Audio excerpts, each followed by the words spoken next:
Ayan po. Maraming salamat po sa pagpapaunlak sa panayam na ito ng Tanggol Kasaysayan.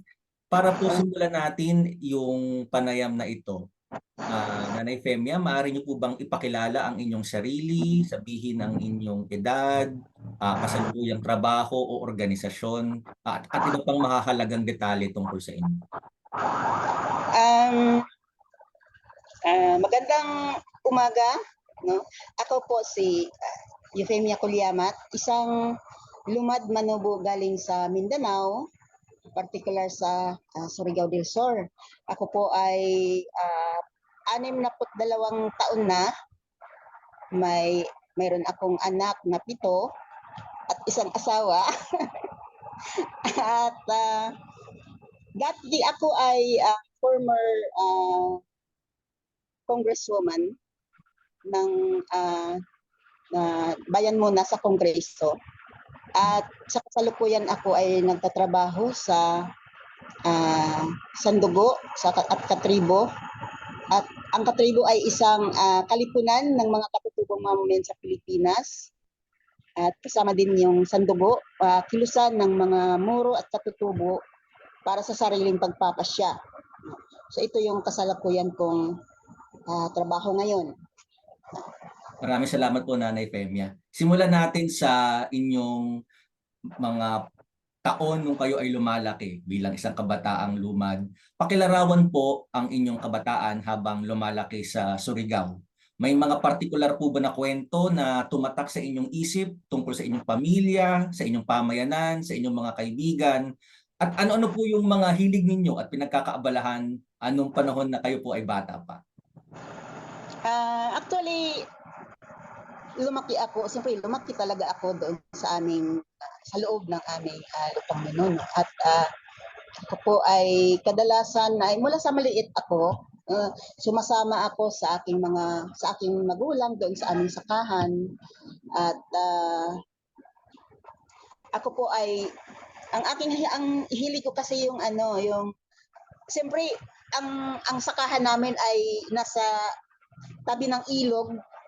So mahilig akong maglangoy sa tubig kasama yung mga kababata ko rin. At saka din kami, hindi lang kami naliligo, namimingwit din kami ng isda para may maulam. Yan, ganyan. Tapos yung aming lupa ay kasi siya, matataba ang lupa doon sa amin.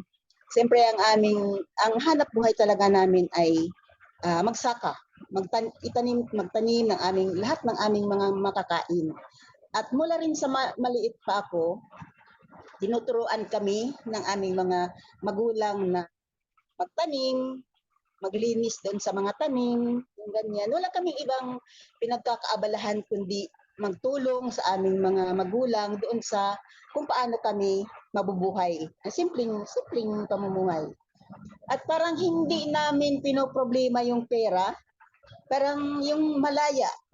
Ramdam, kahit sa maliit ako, malaya yun. Nararamdaman ko yung malayang kumilos kahit saan papunta doon sa aming, halimbawa, punta kami doon sa mga gubat, tapos meron kaming mga makukuhang mga prutas sa gubat, yung ganyan. So parang libang na libang kami sa maliit pa kami.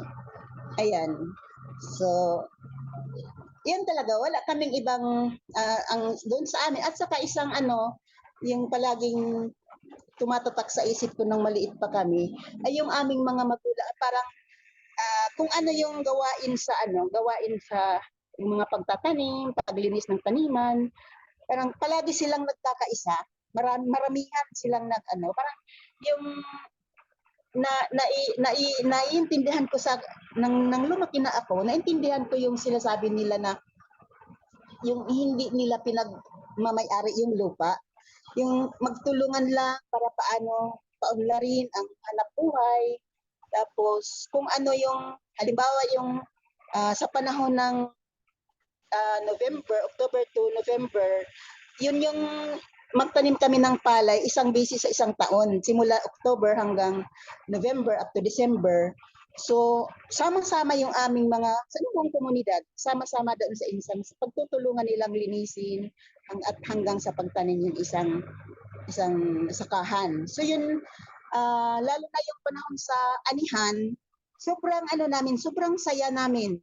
Kasi parang, ayun nga, ang sarap talaga ng buhay sa kabataan ko. Yan. Mukha nga po talagang masaya yung kabataan ninyo na, nakikita natin sa inyong paglalarawan doon sa pagiging kumbaga bahagi ninyo ng isang pamayanan, ng isang komunidad, yung inyong lugar doon sa lupang ninuno at yung interaction ninyo sa kalikasan. Nabanggit nyo kanina yung tungkol sa kabuhayan ng karamihan, na karamihan ay nagsasaka. Kaya Oo. ang sunod ko pong tanong ay, meron pa po bang ibang trabaho doon sa inyong komunidad maliban sa pagsasaka? At ano po yung mga, sabihin nating interaksyon sa pagitan ng komunidad ninyo at ng komunidad sa labas? Nabanggit niyo kanina na pagdating ng anihan ng Nobyembre, ito po bang inaani ninyo ay ibinebenta sa labas? At meron po ba kayong binibiling mga produkto rin mula sa labas ng komunidad? Hindi namin ibibinta. Wala akong yung halimbawa yung palay, hindi namin yan ibibinta maliban doon sa kamuti. Tapos paminsan-minsan lang din kami nagbinta ng kamuti dahil malayo nga kami sa 20 kilometers yung komunidad namin bago kami makarating sa bayan. At ang namin kasi yung komunidad namin ay naging konsesyon ng Liang Cafe mula 1960 hanggang sa ang sinasakyan namin ay yung mga pick-up ng kumpanya, mga bus na kumpanya, minsan nakakasakay kami ng laging, at paminsan-minsan lang kami bumababa. Yan. So, hindi namin ibibinta ang mga palay namin. Yung mga ani namin ay, kasi pag magtanim kami ng palay, sabayan ng kamuti. Tapos, pag matapos ng maani yung palay, itatabi na yung mga palay sa ilagay sa mga malaking lalagyan. Tapos yung yun na yung aming ihanda na pagkain para sa pagdating sa tag-ulan. Tapos ang kakainin namin matapos yung anihan ay kamuti. Ayun. Tapos parang ang palay ay i-stock namin para sa parang paghahanda sa yung sinabi ko tag-ulan. Ayun ganyan. Total Tapos na pag-usapan ang natin. namin ay sin, sabon, yung gas kasi walang kuryente, kailangan namin ng gas na may ilagay sa ayun, yun lang yung bibilihin namin. At minsan ay siyempre yung mayroon din kaming mga hayop na lang yan sa aking mga magulang ay parang tawag dito barter, yung parang ipalit lang ng halimbawa yung mga damit, yun yung aming ang pang ng damit namin ay yung pag alaga ng hayop. So parang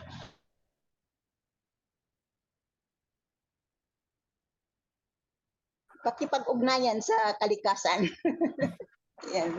Opo. At total nabanggit natin yung handaan. May mga piyesta po ba o parang panahon sa taon na itong araw na ito maghahanda tayo, kakain tayo bilang isang komunidad? May mga ganun po bang araw? Meron kaming tinatawag na yung kahimunan. Yung parang yung sa tag-ani, yung bago kami kumakain ng palay na aming tinatanim, ay magritual muna sa pamamagitan ng kahimunan. Magkatay ng baboy, tapos buong komunidad magtitipon doon sa isang malaking bahay para parang magpasalamat, tapos humingi sa Panginoon na bigyan ng mga malakas na katawan, matalas na isipan, yung ganyan. Tuwing kailan po yung kahimunan? Pa? Tuwing kailan yung kahimunan? Tuwing um, parang kung halimbawa una yung sa yung sa tawag dito, at ting-ani. Mm. Tapos yung parang may kasal, yung Mm. magkasal yung katutubo, mag-ano yan kahimunan, tapos Mm. ay parang blessings yung bagong kasal. Tapos yung panahon din ng yung may magkasakit, yung parang gagamutin yung may sakit, yun. Yun mangyari yung tinatawag namin kahimunan. Ang kahulugan kasi ng kahimunan na parang hiningi mo sa Panginoon kung ano ang mga kahilingan mo sa Panginoon, doon gagawin sa panahon ng kahimunan. Ayan. Tapos po, nung lumalaki po kayo, may laganap na po ba yung Kristyanismo or hindi po ito ano po paniniwala po ba ng hindi Kristiyano yung laganap sa inyong komunidad? Ano po yung paniniwalang panrelihiyon tsaka espirituwal sa inyong lugar? Actually, mayroon ng natatandaan ko na yung aking lola na sumasama doon sa hindi parang inaangkop doon sa pananampalataya ng lumad na yung parang may espiritu, yung ganyan, na parang yung isang tao ay saniba ng espiritu, na Hmm. magandang espiritu, tapos magsasalita ng mga mga tawag dito, mga advice, kung ano ang dapat gawin para matutuwa ang Panginoon. Yung parang nagbibigay ng mensahe mula sa Panginoon, yung ganyan. Pero hindi hindi lahat ng aming kamamilya ay sumusunod doon, dahil ang sabi ng aking lolo sa side ng ating tatay ay alam natin na isa lang ang ating Panginoon. At kung marami pa tayong dadaanan, marami pa tayong pupuntahan, baka maligaw na tayo. So, isa lang ang bagamat hindi kami pumasok sa mga simbahan, kasi nga 'yun, meron kaming sariling pamamaraan paano magdasal, pamamaraan paano magpuri sa ating Panginoon, yung ganun. Yun nga yung kahimunan. Tapos ano naman po yung itsura ng pamamahala doon sa inyong pamayanan? May mga pinuno po ba? Sila po ba ay hinahalal sa eleksyon? O yung mga nakatatanda po ba yung namumuno sa inyong lugar? May mga parang organisasyon ba na siyang nagsisiguro na maayos yung pagsasama-sama ng mga tao sa inyong komunidad? Actually, yan yung naisip ko. Bagamat hindi tinawag na organization, bago na yung organization eh. Pero doon sa nakikita ko doon sa aming komunidad, na meron talagang isang kinikilala bilang siya yung taga taga ayos ng komunidad. Halimbawa kung may mga problema, siya yung parang may sarili, may kakayahan paano i-serve ang hustisya doon sa kasi pag may problema kailangan talaga yung pag-usapan sa bawat panig. At yung mga siyempre yung mga matatanda na yun, hindi yan pinagbubutuhan bilang eleksyon. Nakabatay yan doon sa kung ano ang kanyang ugali, ano ang kanyang pakikipagrelasyon sa mga tao, ano ang yung ganyan. So, yung ano talaga siya, parang dapat sundin ang kanyang mga ginagawa dahil ito ay nakakabuti sa komunidad. So, ang isa sa palaging ipapayo sa yung aming kinikilalang leader, kumbaga, kung sa ngayon isang leader, dato yan ang aming sabi, ay palagi niyang sasabihin na kailangan masipag, huwag magtamad-tamaran, kasi ang pinakapangangailangan ng tao ay yung makakain, hindi nagugutom. Kaya, ang sabi niya, kasama dito yung ating tiyuhin, ang sabi niya, nakatira tayo sa malawak na lupain, matataba na lupain, huwag natin itong hayaan. Kailangan itanim natin ang lahat ng ating mga kailangang kainin para hindi lang para sa atin, para makakapagbigay din tayo sa mga katulad natin na wala nang kakayanang magtrabaho tulad ng mga matatanda, ayun ganyan. So parang ito yung tinitingnan palagi ng mga matatanda doon sa aming mga komunidad. Ayan At po. Sige po. At mas lalong mas lalong napapaunlad ito, unti-unting umuunlad na mayroon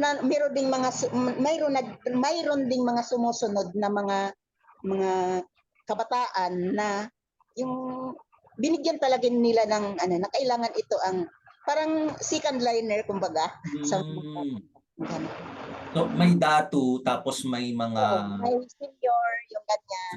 may tawag po ba doon sa mga namumunong nakatatanda? May titulo po ba sila? Dato lang ang aming Basta datu lang. Okay. Sige po. Tapos ang niyan, ang parang ang sa natatandaan ko nung mayroon na yung dati naman yung sa mga katutubo panahon ni Marcos, yung panamin kunyari nagtataguyod sa karapatan ng mga katutubo kanyan na kilalanin yung sariling pagpapasya nila, yung ganyan. Pero sa tingin ng aming mga nakatatanda, particular doon sa aming yung area ng Lianggapi dati na 59 hectares, particular doon na komunidad, ay ang tingin nila, paano yun na yung ating sariling pamamahala sa ating komunidad kung sasama tayo doon sa ibang mga klase na hindi naman yan kasi napansin na agad yung dating ugali ng mga komunidad na sila mismo yung magkikilala sa kanilang sinatawag na leader, hindi yung binabasbasan ng ibang tao. Hindi yung sila ang mga tao mismo sa komunidad na kung sino yung nakikita nila na karapat dapat, parang sila yung mag-recommend bilang yun yung kanilang tawag dito pakinggan, yung ganun. Total nabanggit niyo na po kanina yung panamin. Lipat tayo sa issue ng pagiging presidente ni Marcos kasi 'di ba siya na natatag yung panamin sa ilalim ni Ferdinand Marcos. At ito po yung panahon ng inyong kabataan. Kaya ang sunod ko pong tanong ay nung kayo po ay kabataang lumalaki nung panahon ni Marcos, ano po para sa inyo ang ibig sabihin ng batas militar? At malaki po ba yung pagkakaiba nung panahon bago ang 1972 kumpara sa panahon pagkatapos ideklara ng batas militar? At ano po ba yung pananaw ng inyong komunidad tungkol sa batas militar? Actually, 1972, 12 taon ako dyan. At nung pinirmahan daw, sabi ng mga matatanda, lalo na yung aking mga tiyuhin sa side ng aking nanay, kasi parang na sila, mayroon na silang radyo, yung ganyan. Ang sabi niya, gabi daw ng September 21, nilagdaan ni President Marcos yung batas militar. Tapos, ang naririnig ko sa kanila, delikado na tayo. Delikado na tayo kung na martial law. At ang aking unang napansin ng 12 taon ako, yung pagtaas ng mga bilihin. Kung dati ay nakakabili kami ng hindi pa kilo yung binibili namin, yung gatang, yung ilalagay sa square na Tapos yun ang binibili namin, 90 centavos yung isang Pero nung pagkatapos idiniklara yung martial law, lumitaw na yung tinitimbang na yung bigas at mas mahal ikumpara doon sa gatang. So yun yung aking napansin. At pinaka pinakamalala na naranasan ko na mismo nung ano pa yan, nandyan pa si Marcos niya, 1984. Ito yung pinakaunang naranasan namin ng militarisasyon sa aming komunidad. 24 na taon ako at ang una kong nasaksihan ay yung pagdating ng mga militar sa aming mga komunidad na hindi namin alam kung sa araw na yun ay may darating na ganyan. Mga 50 na mga or mahigit pa dumating sa aming komunidad. Tapos siyempre ang aming komunidad hindi gaano ka dikit-dikit yung mga bahay. Sa bawat bahay may 3 magkumpulan, tapos malayo na yung iba. Doon sa aming 6 kami na bahay na malapit, doon doon dumating yung mga militar at pinalabas yung mga lalaki. At isa sa tingin ko pinaka malala ang kanyang nararamdaman, yung tiyuhin ko na binugbog siya, tapos meron kasing mga ratan doon sa kasi panahon na yun ng bilihin na yung ratan doon sa produkto sa gubat. So kumuha na kami ng ratan, tapos ibibenta namin. Sa panahon na yun, maraming mga ratan doon sa aming bakuran, at yun yung ginamit, hinampas ang aking tiyuhin, pinatuwad siya. Yung sinabi yung pinatuwad siya, tapos tinamaan ang bayag niya, na ito yung ilang taon niyang dinadala hanggang sa ito yung talaga yung kinamamatay niya. At mula ng 1984, palagi nang may operasyon, at marami na talagang nangyayari doon sa aming komunidad na hindi talaga, parang hindi tao yung pagturing sa mga katutubo. Maalala niyo po ba yung dahilan bakit dumami yung militar sa inyong lugar? Ano po yung paliwanag bakit kailangan maglagay ng maraming militar? Ano siya, nung sa panahon na yun ay 1980, nag-explore yung Benguet Mining Corporation doon sa aming lugar, sa Andac Valley. Tapos tinutulan niya namin. Kasi ang sabi ng mga na yan konsesyon na yan. Wala nang mga malalaking puno. Tapos ang sabi ng mga matatanda, okay lang nakunin yung mga puno, yung mga kasi iiwan naman nila yung mga maliliit. Kasi kung iano natin sa tao, sabi na, kung ang tao kakalbuhin mo, pag kalaunan ay tutubo din yung buhok. Pero ang sabi nila, pag huhukayin mo na yung ilalim ng tao, ay talagang mamamatay na siya.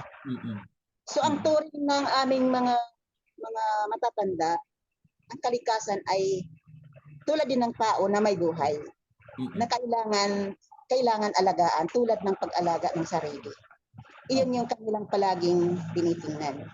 Kaya yun yung doon namin tiningnan na ang pagdami ng military sa aming komunidad dahil nga doon sa pagtutol namin sa mga yung ganyan na huhukayin na yung lupa at hindi na yan karapat-dapat. Kahit nga yung natatandaan ko yung maliit pa kami, kahit yung shato, laro na shato na yung mimi-share mo yung Oo, naalala ko po yung laro na yun. Magbutas tayo ng lupa.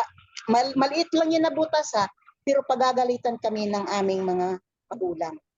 Kasi huwag kayo maghukay ng lupa na hindi ninyo tataniman kasi kakainin kayo ng lupang yan. Yung ganyan na mga nila. So parang sa tingin namin binubuli kami, pero napakahalaga talaga. Napakahalaga pala ngayon ko naisip na iyon pala ang pinakabuod kung bakit ayaw ng aming mga ninuno na hukayin yung lupa. Kasi ay meron talagang hindi magandang mangyayari sa atin. Yung ganyan. Ibig sabihin po, yung Benguet Mining, ito yung unang-unang pagkakataon na may pumasok na mining company sa Andac Valley. Oh, Ito sa po yung Andac una. Valley. Pero doon sa aming karatig na ano, ah ayo parang yun lang. Yun pa yung unang nag-explore doon sa ano. Kasi Maalala niyo po ba kung anong taon pumasok yung Benguet Mining? 1980 talaga. 1980. 1980. Yun pa si Marcos eh. 86 na natin napatalsik si Makoy. So, sa tingin ko, yung taon na yun, parang kasi 1984, 85, yun na yung parang malapit na yung panahon ni Marcos na mapatalsik natin. Kasi yun yung napaka ano talaga sa amin. Mula ng 1984, hindi na kami pinapahinga ng military operation doon sa amin. At yun yung nararanasan namin na malaki ang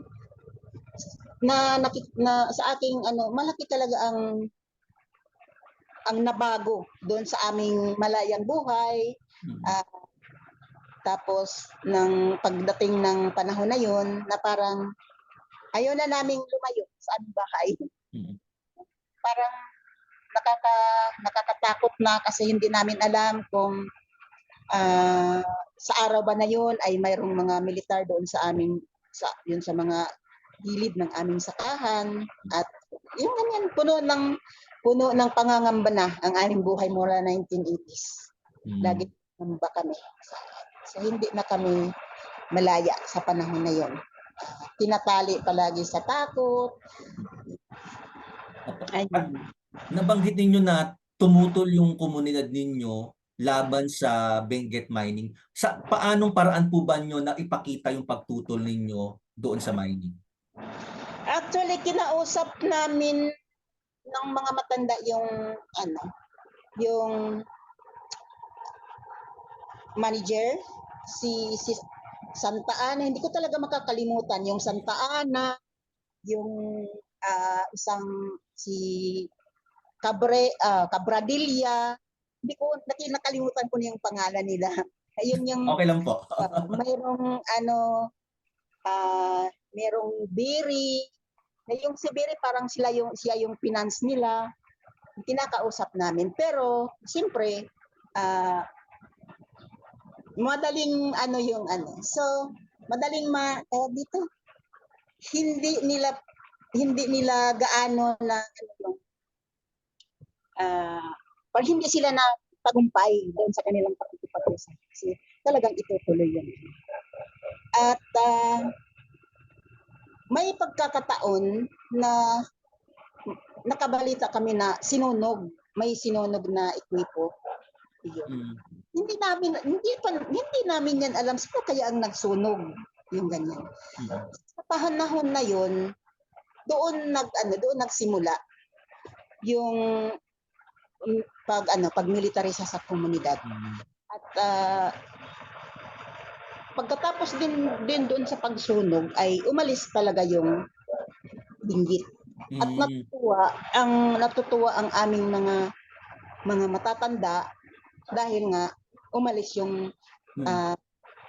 na yung Benguet. At palaging tinatanong yung mga ibang mga komunidad kung sino ba talaga ang nagsunog ng mga makina ng Kailan po nangyari yung pagsunog? Anong taon ito?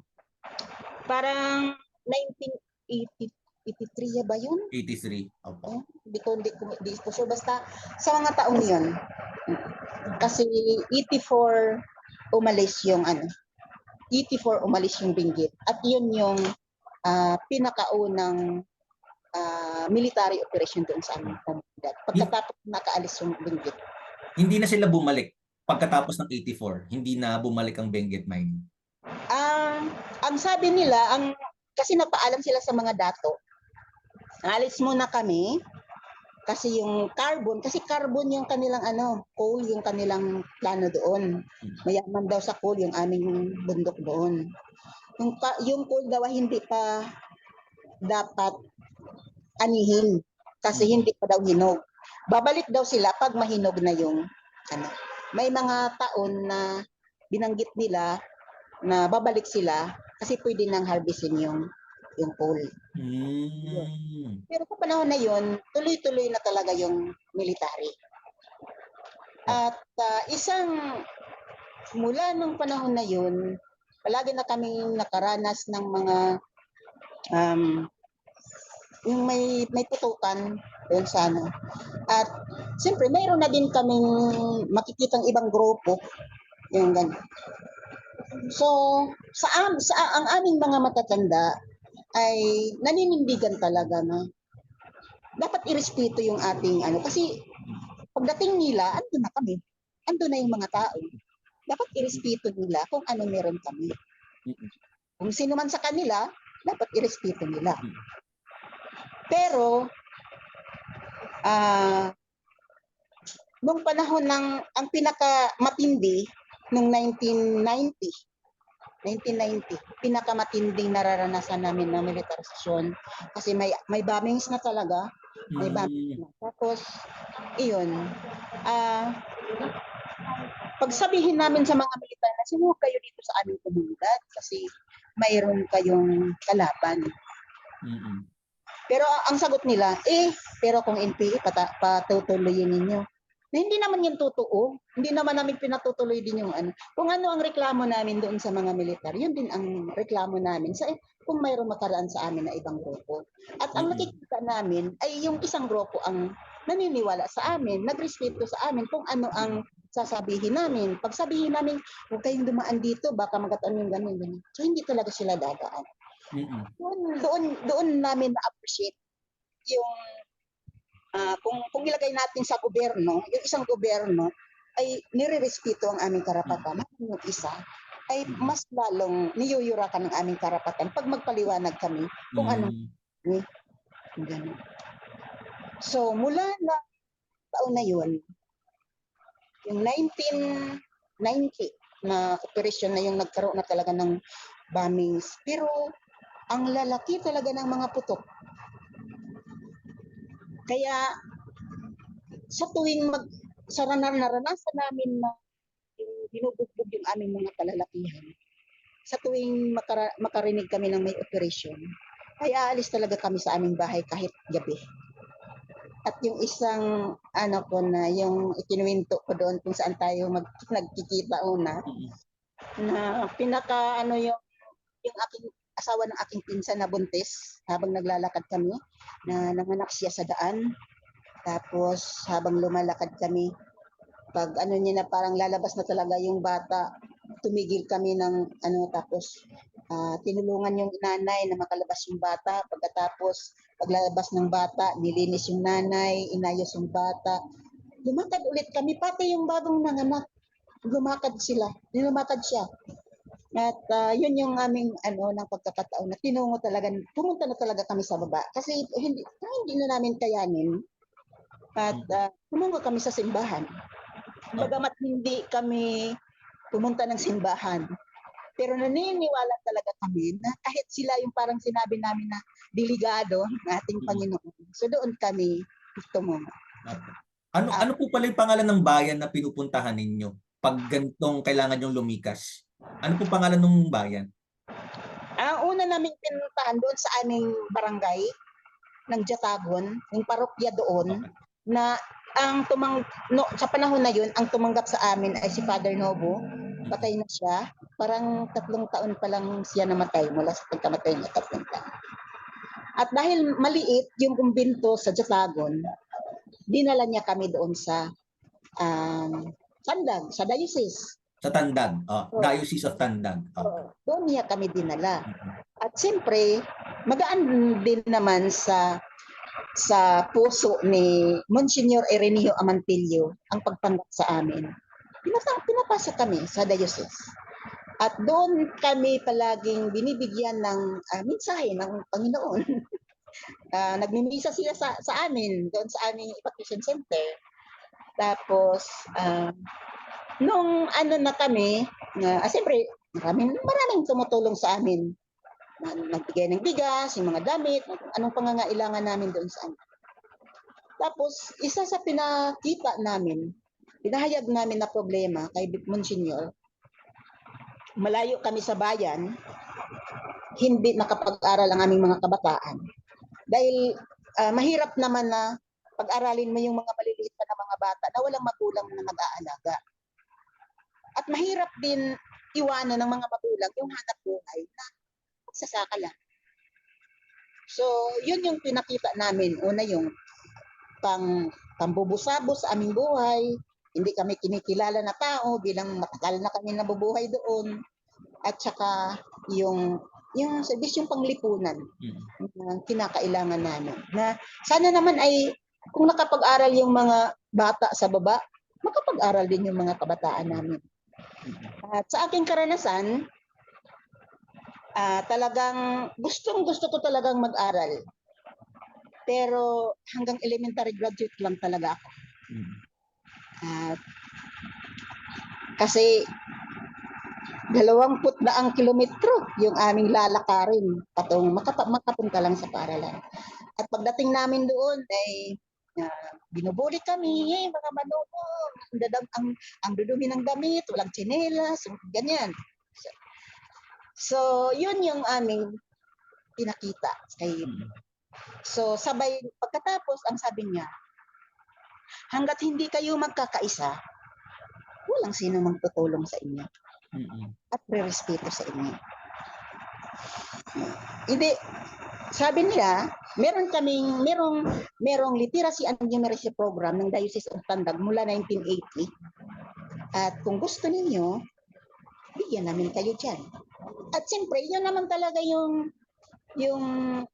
interest ng mga magulang na ang sa Bakwit namin na yun ay merong 60 na mga pamilya na bumakwit at mahigit 200 na individual sa ano na yun. Tapos, siyempre, ang naging nanay namin sa Bakwit na yun, ang aking nanay at ang aking matandang kapatid na lalaki. Silang dalawa yung nag-manage sa amin doon sa amin. At yun din yung interest ng aking nanay na kailangan na makapagtayo ng paaralan doon sa mismong komunidad dahil sa lahat ng mga magulang doon sa komunidad, ang aking nanay at tatay ang pinaka gusto talaga makapag-aral kami. Kaya lang hindi kakayanin doon sa layo yung sitwasyon namin. So nang umuwi kami, yun, kasama na namin yung workers ng Tribal Filipino Program of Surigao del Sur, yun yung literacy program ng diocese. At siyempre, mabilis naming na organize yung mga magulang kasi pare-pareho talaga kami ng hangarin na makapag-aral yung mga kabataan. Ayun, ng 1992 kami nagbakwit, 1992 kami nakabalik sa komunidad.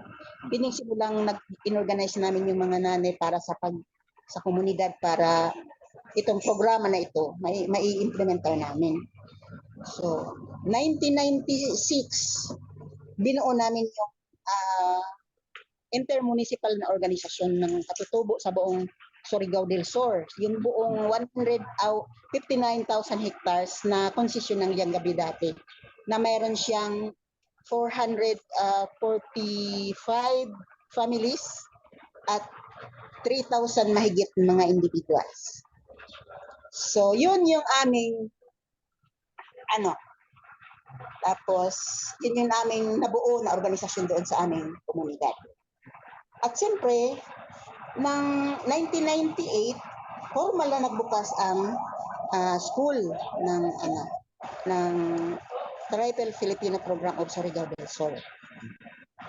At siyempre, doon namin unti-unti namin nararamdaman yung unti-unting nagbago yung aming parang nabawasan yung aming pangamba, nabawasan yung aming dahil mayroon kaming naipakitang bagay para sa pagpapakita namin sa aming yung sariling pagpapasya namin na nais naming ilarawan yung aming sariling pagpapasko. Yung kanang iniisip namin na yun yung gusto naming abutin para sa aming isang komunidad. Na hindi din naman kami maiwan sa mga komunidad tulad ng mga barangay na umunlad na sila, na hindi dapat kami maiwan sa mga pag-unlad na ito. Sa maikling kwento, ng 6 na taon na nag-graduate na yung mga elementary, so dapat magpapatuloy ang aming mga bata sa pag-aral. Kaya pasa kami ng resolusyon sa tanggapan ng Tribal Filipino Program of Surigao del Sur na sana ma-extend natin hanggang high school yung ating. Yun, 2004, magsimula yung Alcabid. Pero mula ng pagsimula ng aming trips, yung elementary, ay lagi na kami sinasabihan na, yan, nagtayo na ng paaralan ang mga NPA. Yung ganyan, palaging ganyan ang naririnig namin. Pero siyempre, hindi naman yan totoo. Amin yan, pinagsisikapan namin ng mga buong komunidad yan. Kaya tuloy-tuloy lang. Tapos kinakausap yung mga local officials sa munisipyo, sa barangay. At saka, yung pagtayo namin sa paaralan, siyempre, program yan ng diocese, nakipag-ugnay talaga kami sa DepEd. At yung non-formal dati, yun yung hiningi namin, na ibigay niyo yan sa amin para kami na ang kung paano namin paunlarin yung non-formal doon sa amin. Yeah. So yun yung in-applyan namin. So ibig sabihin, pagsimula ng aming school, ay maganda yung ugnayan namin sa DepEd. Kaya kahit na pinaparatangan ng school na school nga ganyan, malaki ang namin kasi may papel galing sa DepEd. Tuloy lang ang aming operasyon hanggang sa high school. At siyempre doon sa high school, ang tulad din ng DepEd na may 8 subject, pero ang major subject talaga ng Alcadib ay ang agriculture, history, science, at saka math. Yan yung kanilang pinagbibilangan. At yun, ang mga nag-high school na ay sila na yung may sarili na silang pagsisikap para may makain sila doon sa pamamagitan din sa mga guro din, ganyan. Magsaka sila alas 5, pupunta sila sa garden nila, magtanim ng mga pagka alas 7, kakain sila ng agahan, 7:45 sa school na sila. Sa hapon alas 4 may individual sila na garden, doon sila pupunta. At yung nila tuwing Miyerkules ay agriculture yan na schedule. Sa umaga mag-teorya sila, sa hapon magpraktika sila. So hindi lang tinuturuan ang mga bata ng ganito, ipapraktika talaga nila ang pinag-aaralan nila sa umaga, ipapraktika pag hapon. So mabilis naka-adapt yung mga bata. Kung sa usapin ng nakikita namin yung sa usapin ng curriculum ng Alcadib, talagang nakabatay kung ano ang doon sa komunidad. So nakaugat talaga sa lupa, nakaugat sa kultura ng mga katutubo ang Tribal Filipino Program sa Surigao del Sur. Ayan, 2004 natayo yung ang Alcadib. 2005 ang 2004 na yun, makikita na namin yung mga bus na may mga Semirara, Benguet, 2005 hanggang sa nagkaroon ng ito yung pinakauna naming bakwit in 2005 na napakaraming militar. Sumula sa panahon na yun, 2005, bawat bakwit namin, makipag-usap talaga kami sa militar, makipag-usap talaga kami. So, makakauwi. Kailangan kaming bumalik. Hindi pwede, sabi pa ng aking tiyuhin, hindi man kami dito, palagi naman kami nakakakain dito. Pero mas masarap namin kainin yung pinagpagura namin kaysa itong ibibigay lang sa amin. Yung ganyan.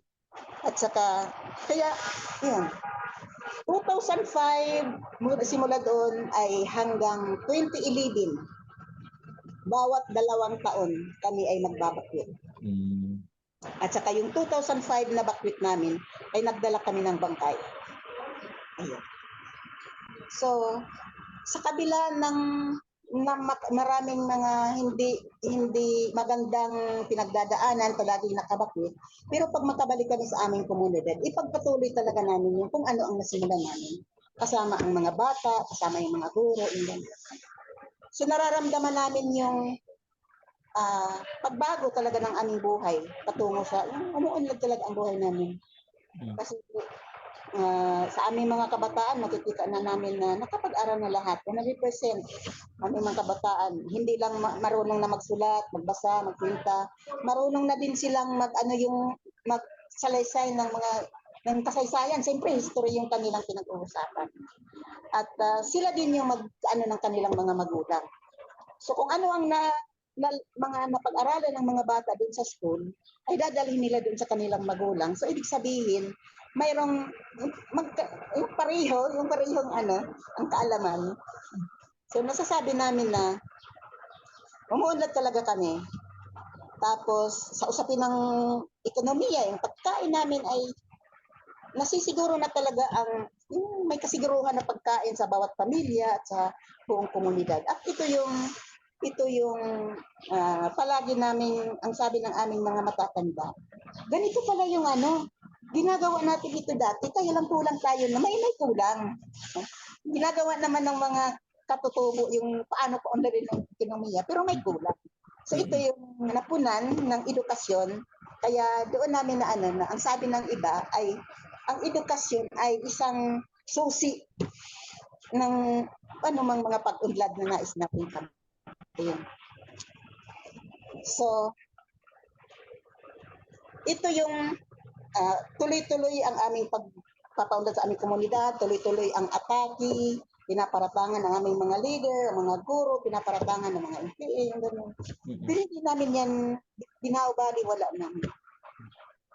Hanggang sa nangyari ng 2015 na, ayun, yung pinatay yung 3. May twin massacre sa aming komunidad na sinabi namin na parang gumuho ang mundo namin sa araw na yan. Hindi talaga namin yan, biruin mo, tinipon kami ng mga paramilitar doon sa basketball court, kadaling araw, alas 4, alas 5, nandun kami alas 4 sila dumating ng madaling araw. Alas 5, tinipon kami doon sa basketball court. Lahat. Tapos pinagbuklod, kabataan, kababaihan, kalalakihan. Doon nila kinuha si Junil at saka si Dato Rubilio Senso sa ng mga kalalakihan. Hindi namin inakala na patayin nila silang dalawa. Kasi wala naman talaga kaming ginagawang masama. Hindi naman gawain kriminal yung aming ginagawa. Kinabukasan yan sa aming susunod na henerasyon. Pero nagulat na lang kami ng matapos kunin si Junil doon sa buklod ng kalalakihan at si Dato Rubilio Senso. Nagulat na lang kami ng pinadapa si Junel sabay putok. Kitang-kita ko paano nabasag ang ulo ng pinsan ko. At saka yung mga bata, nandun talaga sa front yung mga bata. Nakita nila paano. Nakita nila yung galaw ng kanilang leader, kasi leader yan ng aming organisasyon. So ito yung isa sa pinaka hindi ko makakalimutan ng mga pangyayari sa aming komunidad sa kabila ng aming pagsisikap na umunlad kami na sabay sa pag-unlad sa so ito yung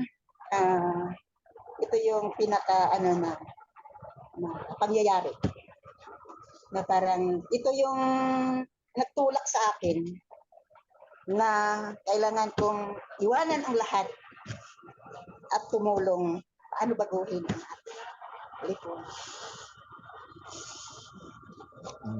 Medyo malungkot po talaga na kwento at nakakabagabag ng damdamin. At lahat ay nag-uugat rin talaga dun sa kawalan ng access ng mga lumad sa formal education. At sa kabila ng pagpupunyagi ng mga komunidad na bumuo ng kanilang sariling paaralan, parang ang ginaganti ay ganito pa. At Ah, saka ano, opo. marami talagang ano, kasi nung nagsimula na kaming nagtayo ng paaralan, marami talagang nagbisita sa amin. Na hindi lang yung Diocese ng Tandag ang tumulong sa amin, maraming tumutulong sa amin. May tumutulong na sa amin na mga international communities, may mga tumutulong mga university, UP Diliman, lalo na yung panahon ng lakbayan nandito kami na um, hindi na kami kontento na doon lang namin sa aming isla ano yung aming mga kampanya at panawagan. Dinala namin dito sa nasyonal ang aming kampanya at panawagan. At marami kaming nakausap na mga institution dito sa Kamaynilahan. At ito yung maraming mga tawag dito. Pinagmula ng marami nang nagtulong, mayroong mga estudyante na nakapagtapos dito sa UP na nag-volunteer doon tulad ni Sir Chad, yung ganyan. Mm-mm. So, ito yung ano na kaya yun yung sinasabi na yan. Sabi ko, Pero Nanay Femia, klaruhin ko lang na ibig sabihin, nung panahon ni Marcos, nung panahon ng batas militar, walang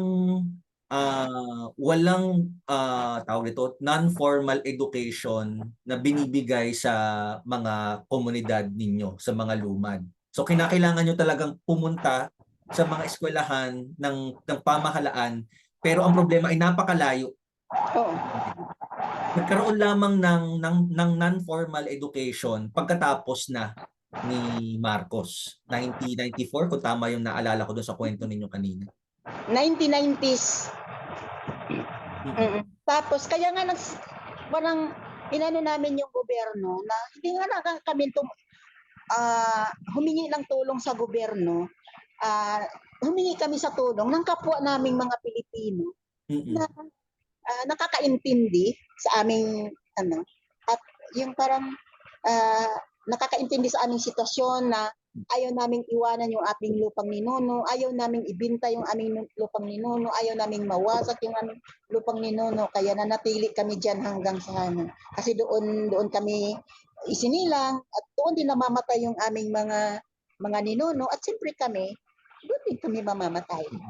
Kaya masakit para sa amin na nagsisikap na nga kami tapos yun pa ang ginawa ng gobyerno sa amin na hindi lang noon kami binubusabos ang aming buhay hanggang sa kasalukuyan. Patuloy ang atake ng gobyerno sa amin. Ano nga po pala yung pangalan ng elementary school kung saan kayo nagtapos?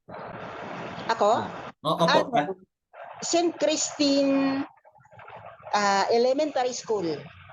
Opo. St. Christine sa banda ng isang barangay na sakop ng Lianga, Surigao del Sur. Public school po ba ito o private Yes, school? public. Public school. Pero anong pinakamalapit na private na anong pinakamalapit na high school po sa Andap Valley? May malapit po ba na high Ano, school? Yun yung din? Jatagon. Yung Jatagon yung pinakamalapit, 20 kilometers. 20 kilometers po yung pinakamalapit na high school. So, Malapit. talagang mahihirapan po yung mga kabataan sa komunidad kung gusto nilang magtuloy sa high school. Meron talagang nagsikap talaga na makapag-aral ng high school pero hindi talaga sila nakakatapos. Nakasimula yung kapatid ko, dalawa, yung kapatid ko na nagsubok na mag-aral ng high school, eh, hindi talaga sila nakatapos. Mahirap. Lalo na't magkasakit na dahil sa sobrang pagod sa kalalakad, tapos maabutan ng ulan, tapos init, yung ganyan. So, maraming absent. So, siyempre, pag aabot na sa isang linggo ang absent mo dahil nagkasakit ka, ikaw mismo parang nahihiya ka nang bumalik sa school. Ako naranasan ko talaga yan. Isang linggo hindi ako nakapasok. Pero naglalakas loob pa rin ako. bumalik sa school para makapagpatuloy. Matapos ko man lang ang elementary, yun lang talaga. Yun na lang talaga ang aking ano. Sige po. Lagpas isang oras na po yung ano natin, yung interview. Malamang may mga gagawin pa po kayo. Pero bilang pahabol na lang po, panghuling tanong na Efemia.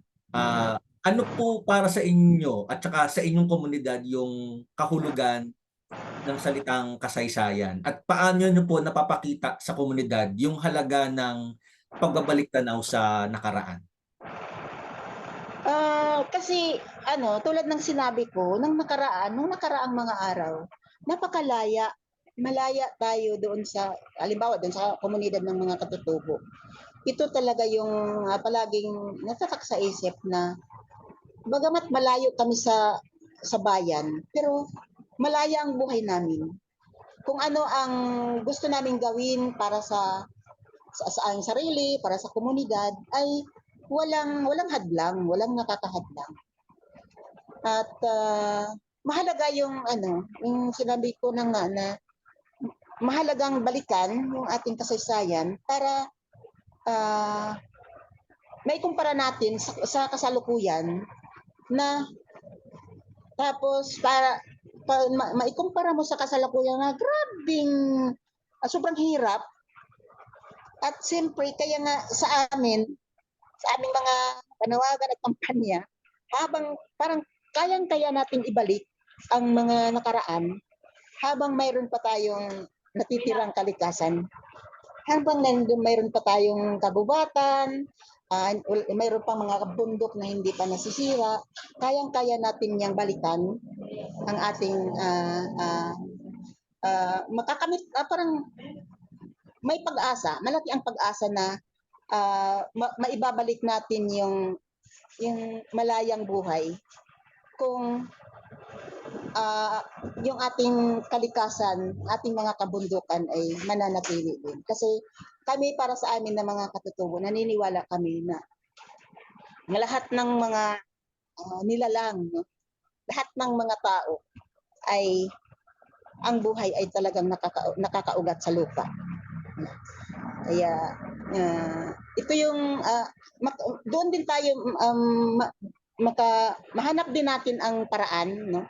Kung paano natin balikan ang ating nakaraan. Kung patuloy natin siyang isa sa larawan, patuloy natin siyang hindi lang natin alamin yung kasaysayan, kundi aralin din natin paano natin muling maibalik yung nararanasan nating yung kalayaan natin at saka yung kapayapaan. No? Kasi yung sinabi ko kanina na sa aming komunidad, pag mayroong problema, uupo talaga yung dalawang panig at pag-usapan yung problema. At hindi nila yan iiwanan, hindi sila tumatayo hanggat hindi mabigyan ng hustisya ang may reklamo. Kaya para sa amin, kahit na walang si Marcos Jr. ngayon, walang talaga siyang sinabi na sa usapang pangkapayapaan. Pero patuloy pa rin naming igiit yan dahil nakikita namin na sa pag-uusap lang, mabigyan ng solusyon ang problema. Kasi uugatin yan. Ano ba talaga, makikita ang ugat, no? Bakit nagkaroon tayo ng ganitong problema? Ano ang dahilan? So kung hindi mag-uusap, problema ang hinaharap natin at ang tugon ng problema ay problema ulit, paano natin makikita yung solusyon para sa tunay na pagbabago, tunay na kapayapaan ating bayan. Kaya mahalaga itong ating napag-usapan at kahit na kahit na ganito na yung pangalan ko, pero hindi pa rin yung parang hindi ko pa rin itatago. Lalo na sa aking sinasabi na hindi naman tayo mga terorista na nag-uusap. So, ako magaan sa damdamin na sa publiko natin, ano man ang mangyayari para sa akin, kailangan nating ipalaganap ang kagandahan ng ating nakaraan, na ito yung ating palaging hinahangad na sana ito ang maging mamana sa ating mga susunod na henerasyon. Ang kapayapaan ng ating mahal na inang bayan. Maraming salamat po, Nanay Femia. Maraming salamat sa pagbabahagi ng inyong oras at kwentong buhay sa Tanggol, Kasaysayan. Magandang Maraming salamat din, Sir Mikey. Hindi